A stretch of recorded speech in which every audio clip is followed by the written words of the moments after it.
ओम नमः शिवाय. शिवमहापुराण अध्याय 16. देवप्रतिमेचे पूजन, पूजनाचे पुण्यफल, शिवलिंगाच्या वैज्ञानिक स्वरूपाचे विवेचन. श्री गणेशाय नमः. ऋषीजन सुतांना म्हणाले, हे साधू शिरोमणे, ज्या योगे समस्त अभिष्ट वस्तूंची प्राप्ती होते त्या पार्थिव पूजनाविषयी काही सांगा. सूत म्हणाले, विद्वज्जन हो, तुम्ही फार चांगली माहिती विचारली आहे. पृथ्वी अन्न वस्त्रादिक सर्व वस्तू उत्पन्न करते, म्हणून मृत्तिकेपासून बनविलेल्या पार्थिव प्रतिमेचे पूजन केल्याने सर्व दुःखाचे निवारण होऊन इष्ट मनोरथांची पूर्ती होते. ज्यांना प्रतिमा पूजन करावयाचे आहे त्या स्त्री पुरुषांनी नदी, तलाव किंवा विहिरीतील पाण्याखाली असलेली माती आणावी. तिच्यामध्ये सुगंधी द्रव्ये मिसळून ती शुद्ध करून घ्यावी. मंडपात ठेवून ती चांगली मळावी. त्या ओल्या मातीपासून आपल्या आराध्य देवतेची सुंदर मूर्ती बनवावी. ती वस्त्रे, आभूषणे व आयुधादिकांनी युक्त असावी. तिच्यावर दुधाने संस्कार करावेत. पद्मासनावर स्थापन करून त्या प्रतिमेची आदराने पूजा करावी. ब्राह्मणाने गणेश, आदित्य, विष्णू, पार्वती, शिव किंवा शिवलिंग यांची पार्थिव प्रतिमा बनवून त्यांचे पूजन करावे. इष्ट फलप्राप्तीसाठी त्या प्रतिमांची मंत्रोक्त अभिषेकासहित षोडशोपचारे पूजा करावी. घरात स्थापन केलेल्या शिवलिंगाला पावशेर अन्नाचा नैवेद्य दाखवावा. शिवालयात मनुष्याने स्थापन केलेले शिवलिंग, देवतांनी स्थापन केलेले शिवलिंग आणि स्वयंभू शिवलिंग यांचे पूजन करताना अनुक्रमे 1 शेर, 3 शेर व 5 शेर नैवेद्य समर्पित करावा. त्यामुळे त्या पूजनाचे संपूर्ण पुण्यफळ प्राप्त होते. अशा प्रकारे 1000 वेळा विधियुक्त पूजन केल्याने ब्राह्मणाला किंवा पूजकाला सत्यलोकी गती मिळते. 12 अंगुले रुंद, 25 अंगुले लांब आणि 15 अंगुले उंच असे जे लोहपात्र किंवा काष्टपात्र असते त्याला शिव अशी संज्ञा आहे. त्या काष्टपात्राचा 8वा भाग म्हणजे प्रस्थ. 1 प्रस्थ म्हणजे 1 शेर असा सरळ हिशोब आहे. शिवलिंगाची महापूजा करताना मनुष्याने स्थापन केलेले शिवलिंग, ऋषींनी स्थापन केलेले शिवलिंग आणि स्वयंभू शिवलिंग अशा अनुक्रमे 10 शेर, 100 शेर व 1000 शेर पक्वानांचा नैवेद्य समर्पित करावा. देवताने अभिषेक केल्याने आत्मशुद्धी होते. गंध अर्पण केल्याने पुण्य, नैवेद्य अर्पण केल्याने दीर्घायुष्य, धूप अर्पण केल्याने धन, दीप दाखवल्याने ज्ञान आणि तांबूल समर्पित केल्याने उत्तम भोग प्राप्त होतात. म्हणून ज्यांना शक्य आहे त्यांनी आपल्या आराध्य देवतेच्या प्रतिमेला स्नानादी 6 उपचार प्रयत्नपूर्वक अर्पण करावेत. पूजनानंतर जप आणि नमस्कार केल्याने सर्व अभिष्ट फले प्राप्त होतात. म्हणून ज्यांना भोग आणि मोक्षाची इच्छा आहे त्यांनी पूजनानंतर या 2 गोष्टी अवश्य कराव्यात. ज्यांना मानसपूजेची आवड आहे त्यांनीही आपल्या आराध्य देवतेची सर्वोपचाराने मनोमय पूजा करावी. जो मनुष्य ज्या देवतेची आराधना करतो तो मरणोत्तर त्याच देवतेच्या लोकी जातो. त्याला अन्य देवतांच्या लोकीही उत्तम भोग प्राप्त होतात. हे महर्षींनो, आता मी तुम्हाला देवपूजनाने प्राप्त होणाऱ्या विशेष पुण्यफलांविषयी सांगतो. भूलोकात विघ्न राजेंद्र गणेशाची पूजा केल्याने उत्तम अभिष्ट वस्तूंची प्राप्ती होते. शुक्रवारी श्रावण आणि भाद्रपद मासातील शुक्ल पक्षातील चतुर्थीस आणि पौष मासात शतभिषा नक्षत्र असताना गणपतीची पूजा करावी. देवता आणि अग्नी यांच्यावर पूर्ण श्रद्धा ठेवून त्यांची नित्य पूजा केल्याने मनुष्याला पुत्रप्राप्ती होते. त्याचे सर्व इष्ट मनोरथ सफल होतात. भगवान शंकरांनी निर्धारित केलेल्या तिथी, वार आणि नक्षत्राधिक योगांवर त्या देवतांची पूजा केल्याने सर्व प्रकारची पापे, दुष्कर्मे व शोक दूर होतात. एका सूर्योदयापासून दुसऱ्या सूर्योदयापर्यंतच्या कालखंडाला वार म्हणतात. तोच सर्व वर्णांच्या लोकांच्या कर्माचा आधार आहे. विहित तिथीच्या पूर्व भागात करण्यात येणारी देवपूजा मनुष्याला भोग, ऐश्वर्य प्रदान करते. मध्यान्ही नंतर तिथीचा आरंभ होत असेल तर त्या रात्रियुक्त तिथीचा पूर्व भाग पितरांच्या श्राद्धादी कर्मासाठी उपयुक्त मानला जातो. त्या तिथीचा नंतरचा दिनयुक्त भाग देवकर्मासाठी प्रशस्त मानला गेलेला आहे. एखादी तिथी मध्यान्हीपर्यंतच असेल तर तिच्यात समाविष्ट असलेल्या सूर्योदयाच्या कालखंडालाच देवकार्यासाठी उपयुक्त मानावे.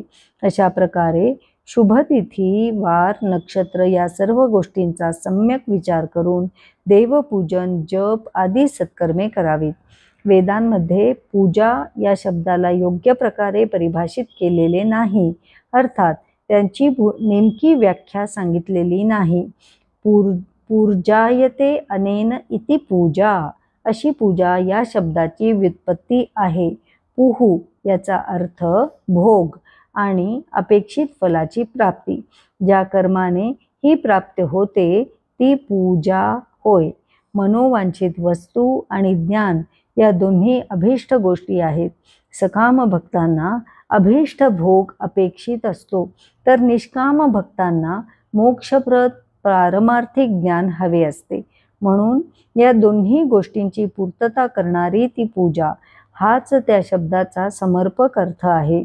वेदांमध्ये आणि लोकांमध्ये पूजा या शब्दाचा हा अर्थ विख्यात आहे. नित्य आणि नैमित्तिक कर्माचे पुण्यफल कालांतराने मिळते, पण काम्य कर्माचे अनुष्ठान यथाविधी करण्यात आले तर ते तत्काळ फलद्रूप होते. पूजन हे नित्यनेमाने व पूर्ण श्रद्धेने करावयाचे सत्कर्म आहे. पूजनाने मनातील मल नाहीसा होतो, पापांचा क्षय होतो, वृत्ती धर्मानुगामी आणि सत्शील होते. पूजनाने आराध्य देवतेची प्रसन्नता लाभून पूजकाचा सर्व शुभ कामना पूर्ण होतात. भगवान शंकरांनी मास, पक्ष, तिथी, वार, नक्षत्र, पर्वकाळ आदी सर्व गोष्टींचा सम्यक विचार करून लोकोपकारार्थ विविध देवतांच्या उपासना प्रचलित केल्या आहेत. त्यानुसार त्या त्या मुहूर्तावर त्या त्या देवतांची भजन, पूजनादी आराधना केल्याने उपासकाला अभीष्ट फलप्राप्ती होते. मुनिजन हो, याच मुद्द्याला अनुसरून मी देवतांच्या पूजनाविषयी आणि त्यांच्या पुण्यफलांविषयी थोडे विस्ताराने सांगणार आहे. ही माहिती लक्षपूर्वक ऐका. प्रत्येक महिन्यातील कृष्ण चतुर्थीस महागणपतीची पूजा केल्याने एका पक्षात म्हणजेच पंधरवड्यात घडलेल्या पापांचा नाश होतो. तिच्या पुण्यप्रभावाने 15 दिवस उत्तम भोग प्राप्त होतील एवढे पुण्यफल लाभते. चैत्रातील चतुर्थीस केलेली पूजा महिनाभराच्या गणेश पूजनाचे पुण्यफल देते. सूर्य सिंह राशीत असताना भाद्रपद मासात चतुर्थीस केलेली गणेश पूजा वर्षभराचे पाप नाहीसे करून मनोवांछित भोग प्रदान करते. श्रावण मासातील रविवारी हस्त नक्षत्रयुक्त सप्तमीस आणि माघ शुद्ध सप्तमी सूर्यनारायणाचे पूजन केल्याने तेज आणि प्रतिष्ठा प्राप्त होते. ज्येष्ठ आणि भाद्रपद मासातील बुधवारी श्रवण नक्षत्रयुक्त द्वादशीस आणि अन्य कोणत्याही द्वादशीस भगवान विष्णूंची पूजा केल्याने अभीष्ट संपत्ती प्राप्त होते. श्रावण मासात श्रीहरीची पूजा केल्याने इष्ट मनोरथ पूर्ण होतात आणि आरोग्य लाभते. 12 महिन्यात पूर्वोक्त 12 वस्तूंचे दान दिल्याने जेवढे पुण्यफल लाभते तेवढेच पुण्यफल एका द्वादशीस केलेल्या विष्णुपूजनाने प्राप्त होते. जो मनुष्य द्वादशीला श्रीहरींच्या 12 नामाने 12 ब्राह्मणांची षोडशोपचारे पूजा करतो, त्यांना भोजन देतो, त्यांच्यावर भगवानांची नित्य कृपादृष्टी राहते. अशा प्रकारे विभिन्न मुहूर्तावर विभिन्न देवतांची पूजा करताना त्यांच्या 12 नामांनी विप्रपूजन केल्यास त्या त्या देवतांची प्रसन्नता लाभते. कर्क संक्रांतीयुक्त श्रावण मासात मृगशिरा नक्षत्र असताना नवमी तिथीस अंबिकेचे पूजन केल्याने तिच्या प्रसादाने सर्व मनोकामना पूर्ण होऊन इष्टभोग प्राप्त होतात. ऐश्वर्याची इच्छा असणाऱ्या मनुष्याने त्या दिवशी देवीची अवश्य पूजा करावी. अश्विन शुद्ध नवमीस भगवतीची मनोभावे पूजा केल्याने समस्त अभीष्ट फले प्राप्त होतात. त्याच मासात कृष्ण पक्षातील चतुर्थीस रविवार आला आणि त्याबरोबर आद्रा व महाद्रा सूर्य संक्रांतीयुक्त आद्रा असा नक्षत्र योग आला तर त्या तिथीस असलेली शिवपूजा विशेष फलदायी असते. माघ कृष्ण चतुर्दशीस म्हणजेच महाशिवरात्री शिवपूजन केल्याने मनुष्याला दीर्घायुष्य आणि समस्त सिद्धी प्राप्त होतात. अपमृत्यू टळतो, त्याचे सर्वार्थाने कल्याण होते. ज्येष्ठ मासात महार्द्रा नक्षत्रयुक्त चतुर्दशीस तसेच मार्गशीर्ष मासात आर्द्रा नक्षत्रयुक्त कोणत्याही तिथीस विभिन्न वस्तूंपासून बनविलेल्या शिवमूर्तींची षोडशोपचारे पूजा केल्याने अगणित पुण्यलाभ होतो. भगवान शंकराची पूजा, आराधना, भोग आणि मोक्ष या दोहोंची प्राप्ती करून देते. उपासनेच्या दृष्टीने कार्तिक मासाचे महत्त्व फार आहे. या महिन्यात प्रत्येक वारी आणि प्रत्येक तिथीला महादेवांचे पूजन करावे. विद्वान मनुष्याने या महिन्यात जप, तप, होम, हवन, दान आदी सर्व सत्कर्मे करावीत. ब्राह्मणांना बोलावून देवतांची षोडशोपचारांनी मंत्रोक्त पूजा करावी. ब्राह्मणांना भोजन द्यावे. संयम आणि शांतीचा अवलंब करून देवसेवेत तत्पर राहावे. कार्तिक मासात देवतांचे भजन पूजन केल्याने समस्त इष्टार्थ प्राप्त होतात. व्याधीचे निरसन होते. भूतग्रहादिकांच्या पीडा दूर होतात. कार्तिकातील रविवारी सूर्यनारायणाची पूजा करून तेल आणि सुती वस्त्र दान दिल्याने कुष्ठादी व्याधींचे निवारण होते. ब्राह्मणांचा सन्मान करून त्यांना हिरडा, काळी मिरी, वस्त्र व काकडी दान दिल्याने क्षयरोग बरा होतो. दीप आणि मोहरी यांच्या दानाने अपस्मारादी व्याधी दूर होतात. कृत्तिका नक्षत्रयुक्त सोमवारी शिवपूजन केल्याने पूजकाचे दारिद्र्य नष्ट होऊन त्याला सर्व प्रकारची संपत्ती प्राप्त होते. गृहसामग्री व भूमी दान केल्याने महान ऐश्वर्य प्राप्त होते. कृत्तिका नक्षत्रयुक्त मंगळवारी कार्तिक स्वामींचे पूजन केल्याने आणि दीप, घंटादिक उपकरणे दान दिल्याने वाचासिद्धी प्राप्त होते. सर्व प्रकारची कार्ये सिद्ध होतात. कृत्तिका नक्षत्रयुक्त बुधवारी श्री विष्णूंचे पूजन केल्याने आणि दही भाताचे दान केल्याने उत्तम संतती प्राप्त होते. कृत्तिकायुक्त गुरुवारी ब्रह्मदेवांचे पूजन केल्याने आणि धन, सुवर्ण, मध आणि साजूक तूप दान केल्याने श्रेष्ठ वैभव प्राप्त होते. कृत्तिकायुक्त शुक्रवारी गणपतीची पूजा केल्याने आणि गंध, पुष्प, अन्न यांचे दान दिल्याने भोग्य वस्तूंची वृद्धी होते. त्या दिवशी सोने, चांदी आणि यांचे दान दिल्याने वंध्येलाही उत्तम पुत्र होतो. कृत्तिकायुक्त शनिवारी दिक्पाल, दिग्गज, नाग, सेतुपालक, त्रिनेत्रधारी, रुद्र, पापहारक, विष्णू, ज्ञानदायक ब्रह्मदेव, धन्वंतरी आणि दोन्ही अश्विनी कुमार यांचे पूजन केल्याने रोग, अपमृत्यू आणि व्याधींचे तत्काळ निवारण होते. या दिवशी मीठ, लोखंडी वस्तू, तेल, उडीद, गंध, तेल, फळे, जल, घृतादी द्रव पदार्थ, सुवर्ण, मोती यांचे दान दिल्याने स्वर्ग प्राप्ती होते. मिठाची वस्तू 1 शेर या प्रमाणात किंवा सुवर्ण 1 पल या प्रमाणात दान द्यावे. 1 पल म्हणजे 4 कर्षे इतके वजन. धनु संक्रांतीयुक्त पौष मासात प्रभात समयी शिवादी समस्त देवतांचे पूजन केल्याने सर्व इष्टकामना पूर्ण होतात. या पूजनामध्ये मार्गशीर्ष मासात उत्पन्न झालेल्या म्हणजेच नव्या तांदळाचा नैवेद्य सर्वोत्तम मानला जातो. पौष मासात नानाविध पक्वानांच्या नैवेद्यास विशेष महत्त्व आहे. मार्गशीर्षात केवळ अन्नदानाचेच सर्व मनोरथ पूर्ण होतात. या महिन्यात अन्नदान करणाऱ्या मनुष्याची सर्व पापे नष्ट होतात. त्याला आयुष्य, आरोग्य, वेदांचे सम्यक ज्ञान, वेदांताचे ज्ञान, सर्व उत्तम अनुष्ठानांचे पुण्यफल, इह परलोकी दिव्य सुखोपभोग आणि मोक्ष या गोष्टी अनायासे प्राप्त होतात. ज्या मनुष्याला आपल्या इष्ट इच्छा पूर्ण व्हाव्यात असे वाटते त्याने मार्गशीर्ष मासात कमीत कमी 3 दिवस प्रभात समयी आपल्या इष्ट देवतांचे पूजन करावे. पौष मासातही पूजन रूपी सत्कर्म नित्य करत राहावे. ब्राह्मणाने पौषात महिनाभर व्रतस्थ राहावे, उपवास करावे. प्रातःकाळापासून माध्यान्ह होईपर्यंत गायत्री मंत्राचा जप करावा. त्यानंतर रात्री झोपेपर्यंत पंचाक्षर आदी मंत्रांचा जप करावा. या उपासनेने त्या ब्राह्मणाला दिव्य ज्ञान प्राप्त होते.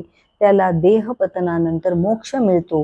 अन्य वर्णाच्या स्त्री पुरुषांनी माघ मासात त्रिकाल स्नान करून पंचाक्षरी मंत्राचा अखंड जप करावा. त्या योगे त्यांना विशुद्ध ज्ञान प्राप्त होते. माघ मासात इष्टमंत्राचा जप केल्याने महापातकांचा नाश होतो. स्थावर जंगमात्मक संपूर्ण विश्व बिंदू नादस्वरूप आहे. बिंदू हा शक्ती स्वरूप आहे आणि नाद हा शिवस्वरूप आहे. अशा प्रकारे हे संपूर्ण विश्व शिवशक्ती स्वरूप आहे. नाद आणि बिंदू ह्या जगाचा आधार आहे. म्हणजेच नाद म्हणजे शिव आणि बिंदू म्हणजे शक्ती, हे दोघेही विश्वाचा आधार आहेत. शिव आणि शक्ती एकरूप होणे यालाच शिवशक्ती समावेशन असे म्हणतात. सृष्टीच्या आरंभी शिव आणि शक्ती एकरूप झाल्यामुळे विश्व आकारास आले. शिवलिंग हे बिंदू आणि नाद या दोघांचे संयुक्त प्रतीकरूप आहे. म्हणून लिंगाची पूजा ही शिव आणि शक्ती पार्वती यांची एकत्रित पूजा होय. शिव हा जगाचा पिता आहे आणि पार्वती ही जगाची माता आहे. या माता पित्यांची लिंग स्वरूपात पूजा केल्याने परमानंदाची प्राप्ती होते. परमानंदाचेच दुसरे नाव मोक्ष आहे. म्हणून ज्या कोणाला जन्म शृंखलेतून सुटका व्हावी असे वाटते त्याने विशेषत्वाने शिवलिंगाची पूजा करावी. जो मनुष्य आपल्या माता पित्याची सेवा करतो त्यांच्यावर त्याचे जन्मदाते नित्य प्रसन्न असतात. शिव पार्वती हे दोघे जगाचे मायबाप आहेत. शिवलिंग पूजनाने त्यांची नित्य आराधना केल्याने ते परमसंतुष्ट होऊन उपासकाला आपले आंतरिक ऐश्वर्य प्रदान करतात. मुनिजन हो, शिव हा पुरुष आहे, शक्ती ही प्रकृती आहे. पुरुष हा प्रकृतीचा जनक असल्यामुळे त्याला आदिगर्भ म्हणतात. प्रकृतीशी पुरुषाचा संयोग होतो तोच तिचा प्रथम जन्म म्हटला जातो. या अव्यक्त प्रकृतीतून महत्त्वाधिकांच्या क्रमाने संपूर्ण विश्वाचे प्रकट होणे हा प्रकृतीचा दुसरा जन्म होय. जीवाला पुरुषामुळेच जन्म आणि मृत्यू प्राप्त होतो. मायेने तोच जीव मग दुसऱ्या स्वरूपात प्रकट होतो. हा त्याचा अन्य जन्म म्हटला जातो.